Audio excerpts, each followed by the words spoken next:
បាទនេះជាពូជស្រូវសែនក្រអូប01ស្ទូងនៅ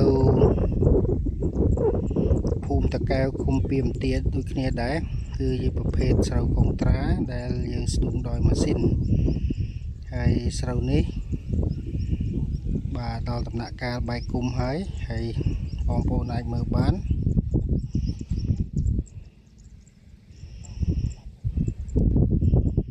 ហើយស្រូវសន្ទូងនេះក៏មិនខុសពីស្រូវសន្ទូងផ្សេងដែរគឺមានន័យថាប្រើពូជតិចពលកម្មតិចជីថ្នាំតិចហើយសុខភាពដើមដងរបស់ស្រូវគឺល្អរឹងមាំ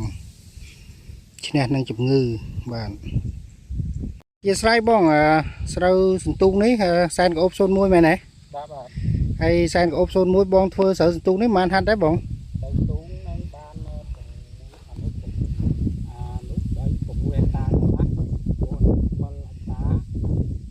ចង់និយាយថាសែនក្អូប01សុទ្ធប្រហែលហាត់អូប01ខ្ញុំធ្វើបាន3ហិកតាកន្លះទេបាន3ហើយអាស្រូវសន្ទូងផ្សេងទៀតដែលបងនិយាយហ្នឹងអាហ្នឹងពូជផ្សេងទៀតទេបងហ៎បាទប៉ុន្តែបងផលិតតាមរយៈការស្ទូងមែនទេបាទផលិតទូងនឹងអូខេបាទនេះឮ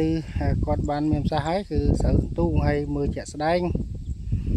បាទមិញខ្ញុំបានថតនៅខាងស្រូវ OM01 ឥឡូវយើងមក32ថ្ងៃហ្នឹងបាទសែនក្អូប01បាទចឹងនេះបាន42ថ្ងៃបងណា32បាទទៅបានតែមួយខែជាងទេហើយមើលជាក់ស្ដែងល្អហើយប្រើជីថ្នាំបានប៉ុន្មានដងហ៎បងជីបានយើងប្រយ័ត្នពីបានទំព្រីបានចូល2យប់ទេអានេះអូទំព្រាកដែរទំបាច់ដែរចឹងហើយទំបាន2ដងហ្នឹងចឹងហើយឆ្នាំទំបាន2ដងមិញហ្នឹងទៅចាស់នេះឡើងតាមឈួតអូខេទូបានបងអរគុណចឹងយើងបានលើភាសាគាត់ទាំងអស់គ្នាហើយវាសុទ្ធតែជារឿងដែលល្អដែលកសិករយើងគួរតែពិចារណាក្នុងការប្រើប្រាស់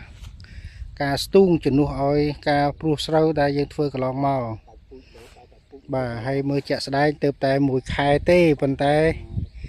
ស្រូវគឺល្អខ្លាំងណាស់បាទតែនៅថោកជាងអា303ទៀត